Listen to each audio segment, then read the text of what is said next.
If there's one thing that spreads faster than a cold, it's misconceptions about health. You look terrible. Welcome to WatchMojo's Top 5 Myths, the series that finds the biggest myths that people actually believe and dispels them one by one. In today's installment, we're counting down the 5 myths about getting sick that gave us fever dreams. Is she sick? Are you sick?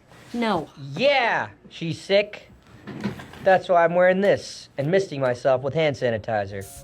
Myth number 5, if you have a fever, the contagious phase has passed. Stop pooping. The old adage goes that if you're showing symptoms, like a runny nose or fever, you aren't actually contagious anymore. This is actually false.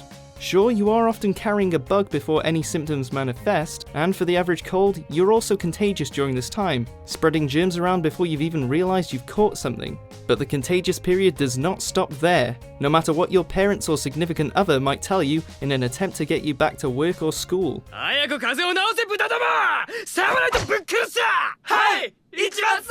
Your highest level of contagion is usually in the first couple of days of visible illness, when your runny nose and constant coughing are working together to maximize the transmission of the germs responsible. People are at their most infectious on the very first day they show symptoms, and continue to infect others over the next 5 days. Myth number 4, the flu vaccine causes the flu. There's no shortage of controversy surrounding vaccination these days, so let's try to avoid World War III between vaxxers and anti-vaxxers and simply discuss how flu shots work. You're so concerned with stuff, like don't get them vaccinated, don't let them eat fish, there's mercury in the water. Jesus, how much Dateline NBC can you watch? You've probably heard flu shots explained like this. They inject you with a mini dose of the flu and then you get a mini flu, which is why you feel bad afterwards, and then you're immune. Well, isn't that odd? It's like poking through meringue.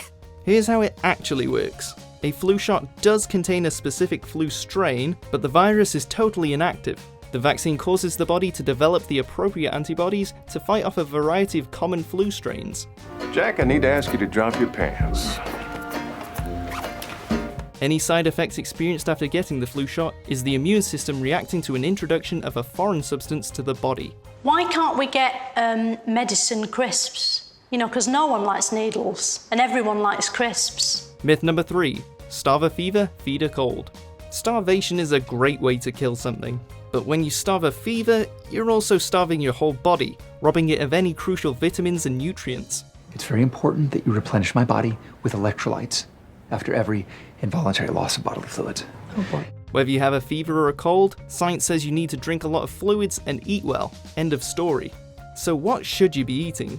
While there's no cure for the common cold, chicken noodle soup holds the title of the most popular home remedy. Like most home remedies, its benefits have long been dismissed as comforting, but a study by Dr. Stephen Renard of the University of Nebraska has discovered that in fact, chicken noodle soup does help alleviate cold symptoms more effectively than other meals, thanks to certain anti-inflammatory properties. Go grandma!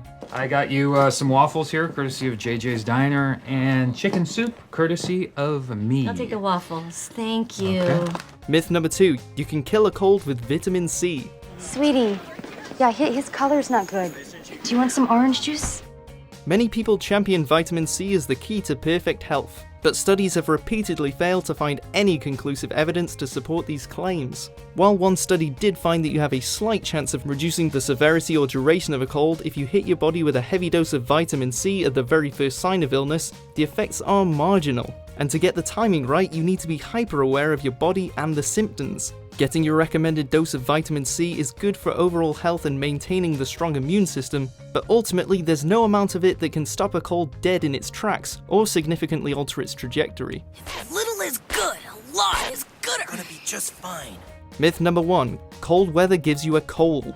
With all the compartments on your belt, you'd think there'd be one for tissues.